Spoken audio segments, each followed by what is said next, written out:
방금 소개받은 구자경 목사입니다. 연배가 많이 차이가 나기는 하지만 우리 박성수 목사님은 제가 각별히 아끼고 사랑하는 후배 목사님이라서 한번 방문하고 싶었던 교회입니다. 와서 들으니까 이 교회가 개척할 초기에 저 광안리 그쪽에 상가 2층에 있었을 때, 그때 벌써 수십 년 전이죠. 그때 제가 이 교회 와가지고 한 주간 부흥회를 했던 그 교회가 이 교회더라고요. 얼마나 반가운 마음이 드는지 알 수가 없습니다. 목사님 부재 중이신 때이기는 하지만 이렇게 와서 말씀의 교제를 나눌 수 있게 되어서 반갑고 감사할 뿐입니다. 지금 소개받은 대로 저는 작년 연회에서 은퇴했습니다. 이제 은퇴 2호봉 원로 목사입니다. 은퇴한 이후로 저는 새로운 삶에 적응해 나가고 있습니다. 그 중에 하나가 거주하는 거주지인데, 목회하는 동안에는 목사가 사택에서 살았죠. 많은 경우에 사택은 예배당 울타리 안에 있었습니다. 물론 교회 울타리 바깥에 있는 아파트에서 살았던 적도 여러 해 되지만, 그때도 교회에 묶여 있으니까 새벽에 나갔다가 밤늦게 돌아오는 그런 일상의 연속이었습니다. 그러니까 거의 대부분 예배당 안에서 사는 것이나 마찬가지였죠. 그러다가 요즘은 주로 집에 머무릅니다. 오며 가며 이웃들과 자주 얼굴 부딪히고 마주하게 됩니다. 근데 제가 사는 아파트에 같은 동 같은 라인에 그 아파트 경로당 회장님이 사셔요. 이분이 만날 때마다 저보고 경로당 나오라고 전도합니다. 은퇴는 했지만 아직은 오늘처럼 감당할 일이 덜어 있습니다. 또 만나야 될 사람들도 많고 또 찾아오는 이들도 꽤 있습니다. 옛날 삶에 아직은 묶여 있는 거죠. 그러니 한가하게 경로당 나가 앉아있을 그런 형편이 못 되기는 합니다. 게다가 제가 경로당 나가서 화투 치는 노인들 옆에서 앉아있는 그런 모습이 잘 그려지지가 않아요. 받아들여지지도 않죠. 그래서 이제 이 양반 말씀을 하실 때마다 안 됩니다, 저는 바빠서요, 이럴 수도 없고 적당히 사양하곤 하는데 눈치가 없으세요. 아주 미안할 정도로 지치지 않고 계속해서 말씀하시는 겁니다.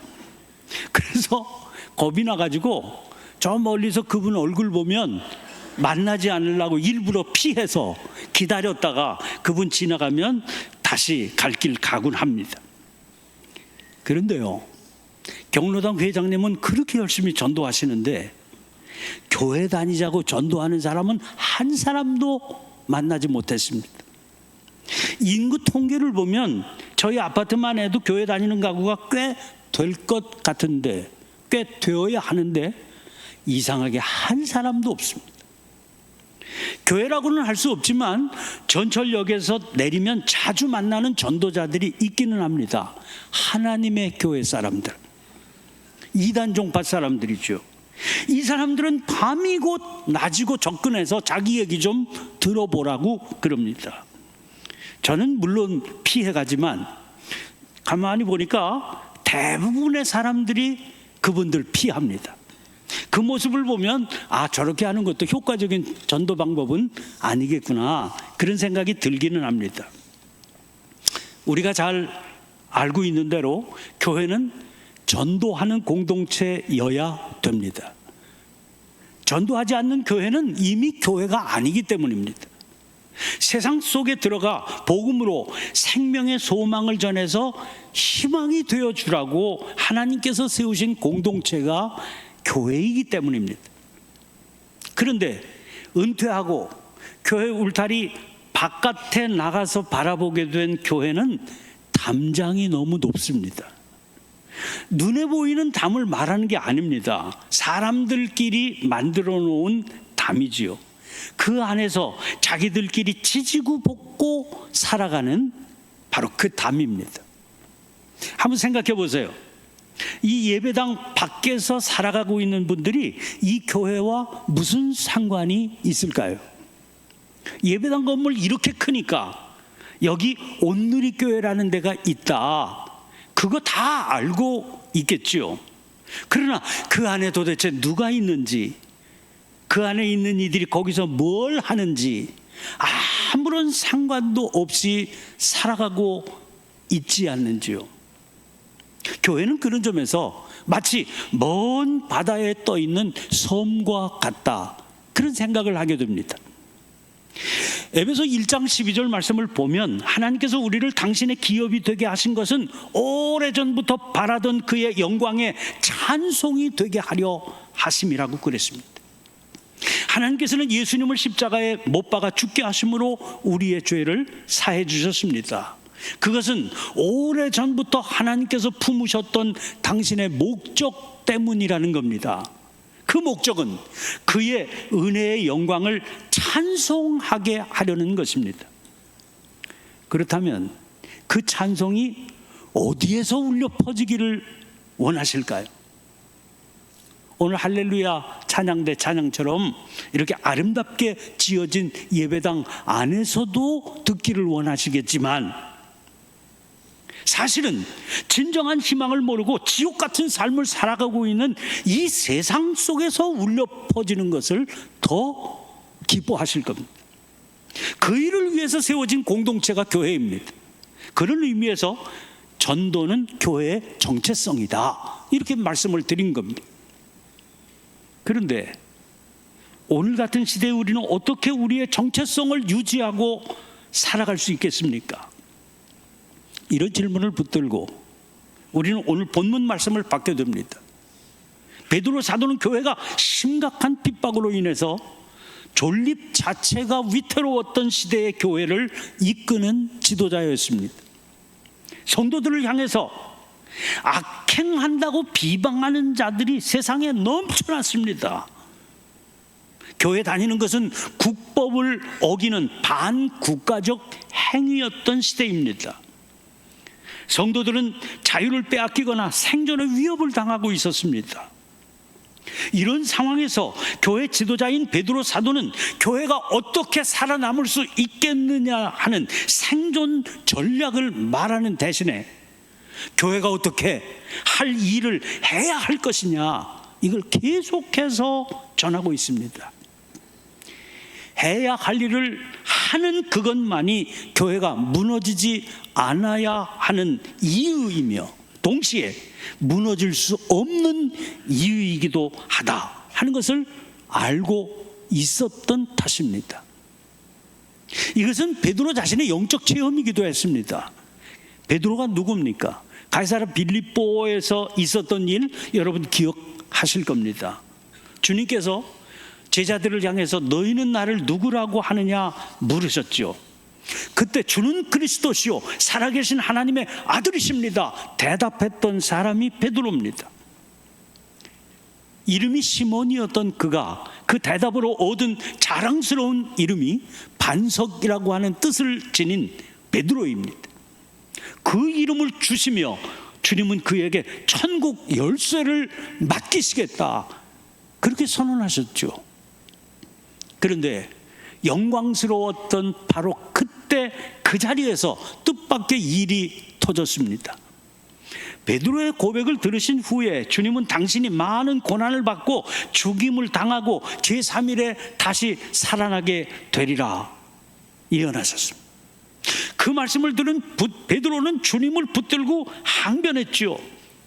아니, 그리스도시요 살아계신 하나님의 아들이신 주님은 영광의 주님이요 능력의 주님이셔야 하는데 고난과 죽임? 당치 않은 일이라고 생각했던 겁니다. 결국 십자가를 향한 길에서 그는 주님을 부인하고 말았습니다. 그랬던 그가 부활하신 주님을 만난 뒤에야 십자가의 고난과 죽음이야말로 부활의 영광에 이르는 길이라고 하는 사실을 절절히 깨닫게 됐습니다. 교회사에 전해오는 이야기에 의하면 후에 그는 스스로 로마로 들어가서 십자가에 거꾸로 매달려 순교했다는 겁니다. 그가 깨닫게 된 진리가 뭘까요? 십자가는 하나님께서 우리에게로 오신 길입니다. 그러나 동시에 우리가 하나님께 이르는 길이기도 하다는 겁니다. 그래서 주님께서도 누구든지 나를 따라오려거든 자기를 부인하고 자기 십자가를 지고 나를 따를 것이니라 말씀하셨던 거죠. 그러면 무서운 핍박 속에서도 교회와 성도가 감당해야 될 십자가의 길이 무엇일까요? 오늘 본문 13절 말씀을 통해서 베드로는 열심으로 선을 행하는 것이라고 그랬습니다. 선행이야말로 교회가 세상과 소통할 수 있는 유일한 길입니다.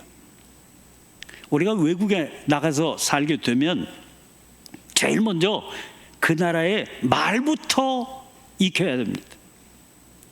당장 그 나라 사람들과 소통하는 게 필요한데 소통은 주로 말로 하게 되는 거니까요. 교회는 지금 세상 한복판에 있습니다. 그 세상과 소통하려면 교회가 세상의 말을 익혀야 됩니다. 세상은 양심이나 도덕이라고 하는 말을 사용합니다.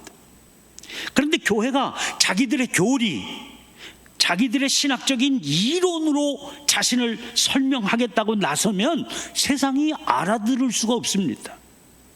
세상과 소통하려면 그들이 알아들을 수 있는 그들의 말을 사용해야 됩니다. 그게 뭐예요? 열심으로 선을 행해야 되는 겁니다. 그런데 현실은 단순하지가 않습니다.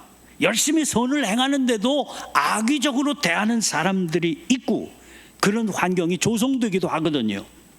주님께서도 의를 위하여 박해를 받은 자 혹은 나로 말미암아 너희를 욕하고 박해하고 거짓으로 너희를 거슬러 모든 악한 말을 할 때가 있다고 하시면서 그런 일이 우리에게 복이 된다 하셨습니다. 여러분, 주님께서 복이라고 하신 것은 무슨 물질을 쌓거나 건강한 거 혹은 사업에 큰 이익을 남기는 거, 출세하는 거 이런 게 아닙니다. 세상에서 힘을 다해 선을 행하고 악을 만나도 그로 인한 고난 능히 참으며 악으로 악을 갚지 않는 그런 사람이 되는 겁니다. 그러니까 그런 상황이 발생하게 됐을 때 이상하게 여긴다거나 힘으로 대항하려고 하지 말아야 됩니다. 불평하거나 불만을 품지도 말아야 되지요. 오히려 그럴수록 더 적극적으로 선행을 하려는 태도를 보여야 됩니다. 그래서 결과적으로 선행을 욕하던 이들 스스로 부끄러움을 당할 수 있어야 됩니다. 문제는 어떻게 하면 우리가 그런 복을 누릴 수 있게 될 것이냐 하는 거죠. 베드로 사도는 그것이 너희 마음에 그리스도를 주로 삼아 거룩하게 할 때 가능하다 그렇게 가르칩니다. 공동 번역 성경을 보면 이 구절을 여러분의 마음속에 그리스도를 주님으로 우러러 모시는 것이다 이렇게 옮기고 있습니다.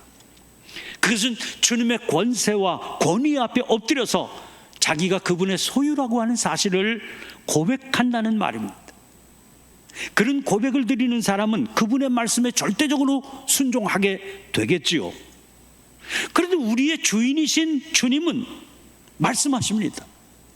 몸을 죽이고 그 후에는 능히 더 못하는 자들을 두려워하지 말라. 그러면서 마땅히 두려워할 자를 두려워하라고 하십니다. 주인의 뜻을 따라 그 말씀을 마음으로 받아 순종할 때 우리는 비로소 그 복을 누릴 수 있습니다. 그 복이 복임을 깨닫게 되고 믿게 되는 거죠. 여러분, 이렇게 되면 무슨 일이 일어나겠습니까? 우리가 흔들리지 않으면 세상이 흔들리고 사람이 흔들리게 되는 겁니다. 기껏해야 세상의 상식, 합리적인 기준, 도덕적 양심에나 의지해서 살아가던 사람들에게는 이런 모습이 큰 의문을 일으키고 큰 충격을 받게 합니다. 그래서 내면에 혼란이 일어나게 되는 겁니다. 그렇지 않겠어요? 악한 행실로 괴롭히는데도 그 악을 악으로 갚지 않을 뿐 아니라 오히려 진심으로 복을 빌고 참으면서 계속해서 묵묵히 선을 행하는 그 태도, 저게 도대체 뭔가 참으로 궁금해지지 않을 수 없게 됩니다.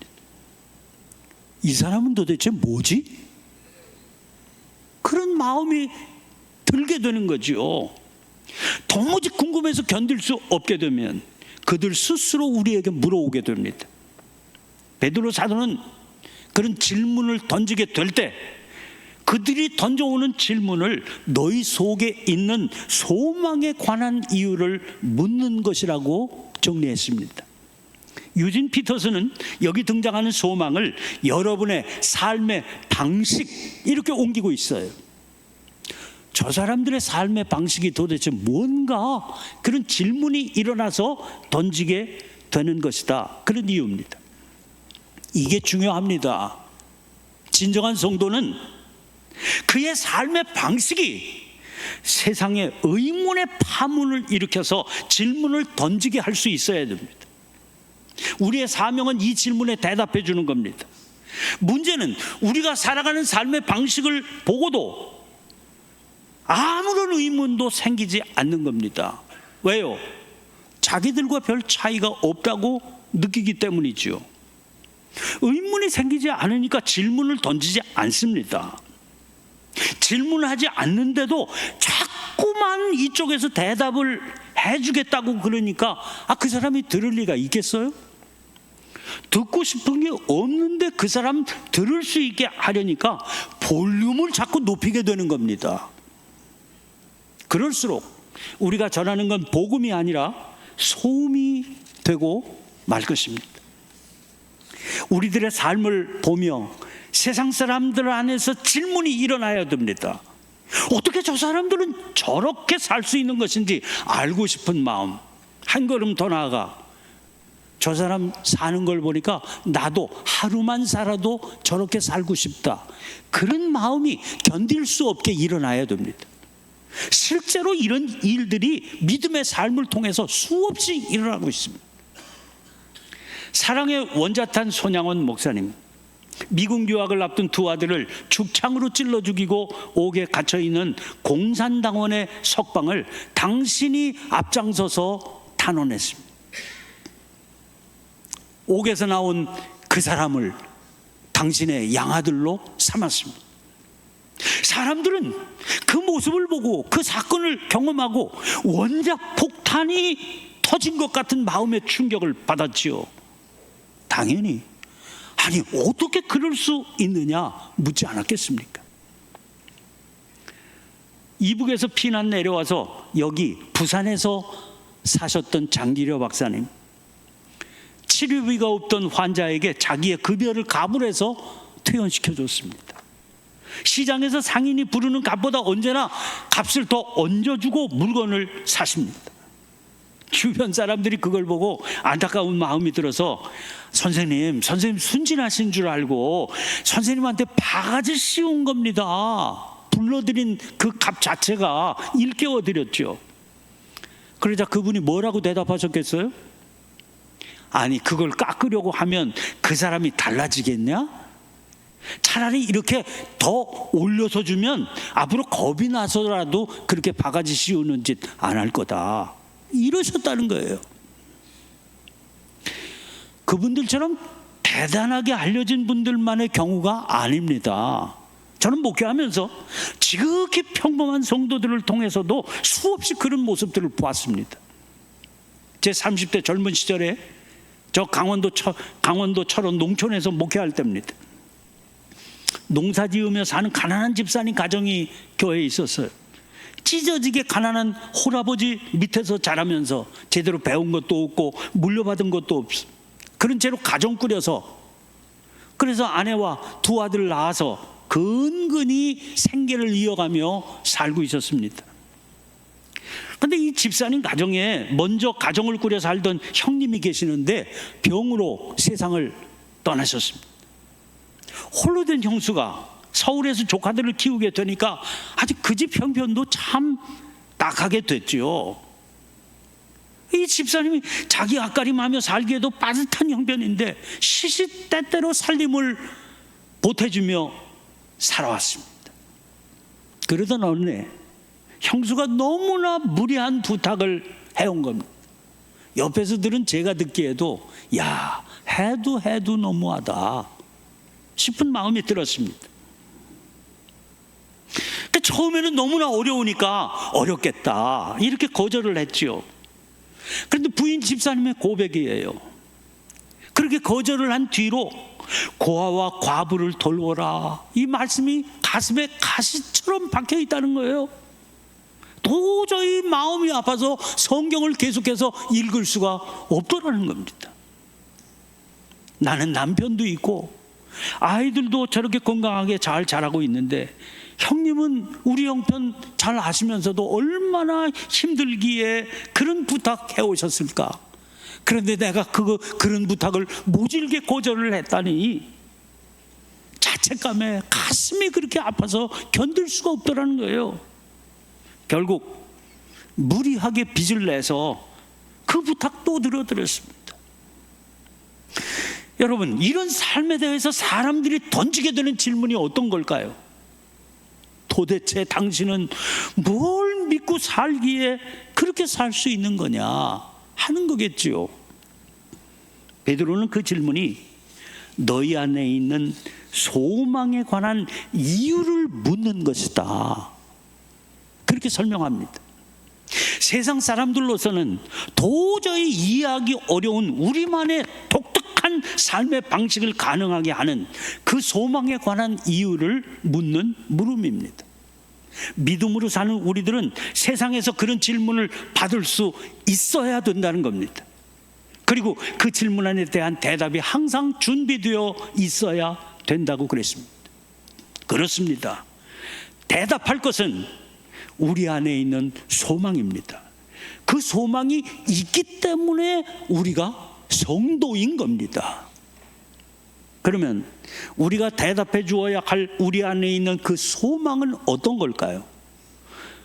이 베드로전서 첫 부분에서 베드로는 시작하면서 안부를 전하자마자 그 안부가 끝나면서 동시에 우리 안에 있는 그 소망을 산소망이라고 하면서 그에 대해 설명을 해준 바 있습니다. 1장 3절 4절입니다. 우리 주 예수 그리스도의 아버지 하나님을 찬송하리로다.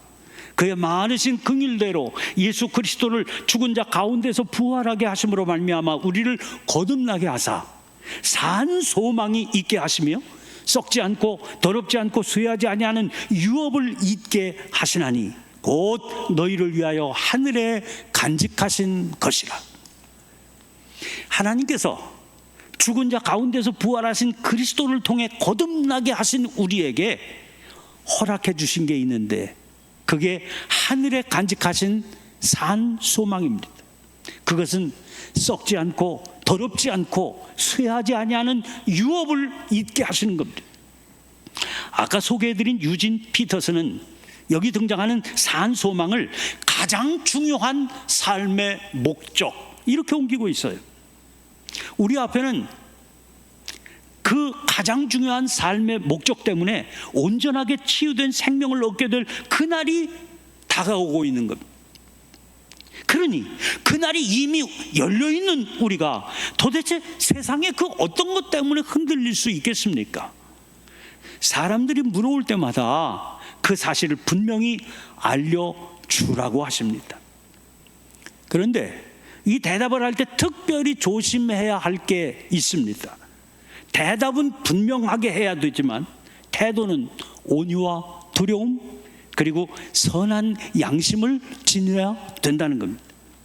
진정한 성도는 사람들에게 질문을 던지게 만든 자기의 삶이 자기의 능력의 결과가 아니다, 그걸 분명히 알고 있습니다. 자기가 능력이 많기 때문에 혹은 바르고 의로워서 또 선하기 때문에 쟁취한 게 아니라는 거예요. 하나님께서 많으신 긍휼대로 허락해 주신 자비의 선물, 은혜의 결과입니다. 그러니까 자격이 자기에게는 전혀 없는데 거저받은 겁니다.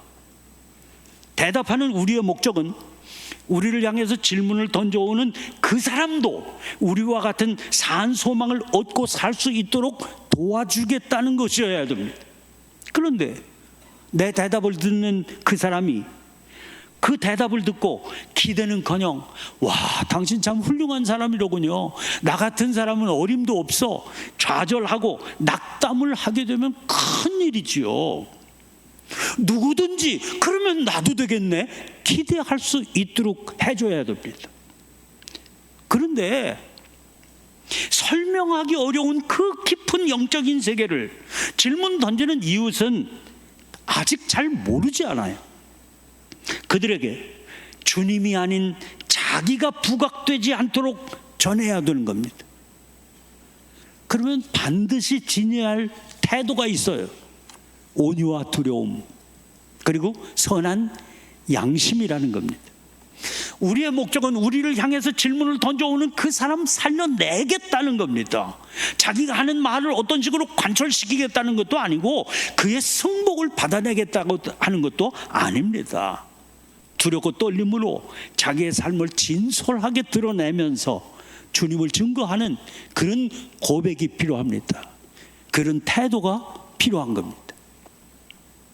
사랑하는 성도 여러분, 우리 사회는 지금 심각한 불안 가운데 놓여 있습니다. 작년 연말에 계엄령 사태 이후에 전개되고 있는 국론 분열의 양상을 보세요. 이것은 제가 보기에 단순한 정치적 견해의 차이가 아닙니다. 계엄령 탓만도 아닙니다. 사람들은 이미 저마다 서로가 서로에게 원망과 불신을 품고 극한적인 대립 가운데 살아가고 있습니다. 내면이 온통 상처투성이라서 건드리기만 하면 아파요. 건드리기만 하면 곧 터질 것 같은 그런 뇌관 폭탄의 뇌관을 품고 살아가고 있던 중입니다. 그게 계엄령으로 터져버린 거죠. 그게 정치적인 견해로 표출되는 거죠. 이런 상황에서 교회가 걱정해야 될 게 뭘까요? 지금 우리가 시급하게 관심을 가져야 되는 건 이 교회를 유지해 나가는 거, 존립을 지켜나가는 거, 그게 아닙니다.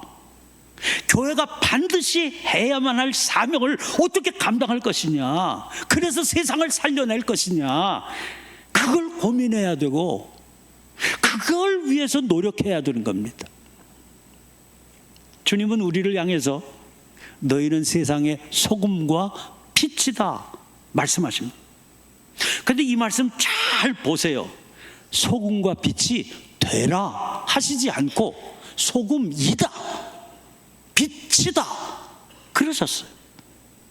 노력으로 애써서 쟁취하는 게 아니라는 거예요. 그리스도를 주로 삼아 그 말씀에 순종해서 살면 그 삶이 곧 소금이고 그 삶이 곧 빛이라는 거예요.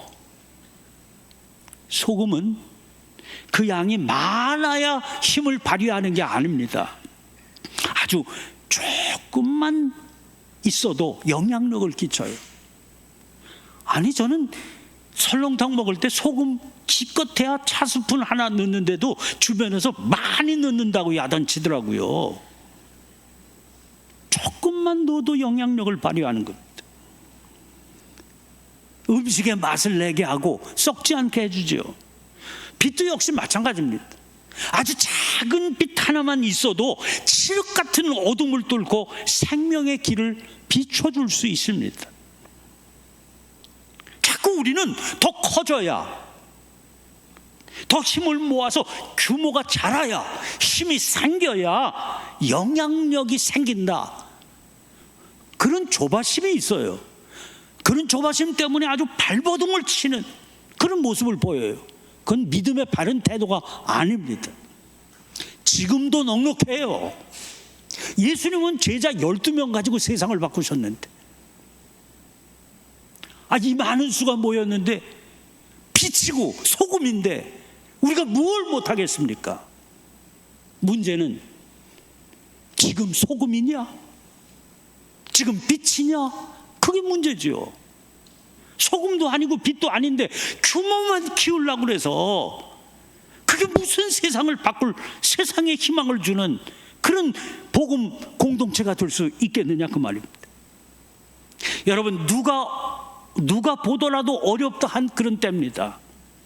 그렇기 때문에 우리가 더 열심히 선을 행해야 됩니다. 우리를 향해서 온갖 비난과 비방이 쏟아질 그때야말로 악을 악으로 욕을 욕으로 갚지 말고 도리어 복을 빌어야 될 때입니다. 그러므로 이런 때 우리는 의를 위해서 고난을 받는 것을 당연하게 여기고 흔들리지 말고 십자가의 길을 가야 됩니다. 이런 우리들의 삶의 자세로 우리들 안에 있는 소망에 관한 이유를 묻는 질문이 던져지게 해야 됩니다. 그리고 그 질문 앞에서 언제나 선한 양심을 가지고 온유와 두려움으로 대답할 수 있어야 됩니다. 무슨 일이 일어났는 줄 아세요? 교회 2000년 역사에 제일 숫자적으로도 부흥을 했던 때가 언제일 것 같습니까? 250년 동안 핍박이 베드로 사도가 지도하던 교회가 받던 그런 핍박이 지속됐습니다. 입 벌려서 전도할 수 없는 그런 시대가 250년 동안 진행이 됐는데 313년 그렇게 핍박하던 로마 제국이 하루아침에 기독교를 받아들이지 않을 수 없게 됩니다. 로마의 기독교 공인이 이루어졌잖아요. 왜? 교회의 세력이 전도가 무섭게 계속되어서 세상이 바뀌어버린 겁니다. 사람들이 그리스도인을 보면서 나도 당신처럼 하루만 살아도 그렇게 그 길을 따라 살고 싶다. 그래서요, 잡혀가면 들켜서 잡혀가면 죽는 줄 알면서도 예수 믿는 사람 따라 교회 가고 예수 믿는 사람 따라 예수님을 주로 고백하는 그런 사건이 일어났던 겁니다. 어려운 때일수록 원칙의 본질에 가까운 그런 삶을 우리가 살아가야 되지 않겠습니까? 이런 삶으로 우리에게 허락하신 산 소망을 붙들고 힘차게 나아가면서 이 어려운 시대에 세상에 그 희망 전하는 온누리교회 그리고 복된 성도들이 되시기를 주님의 이름으로 간절히 축원합니다.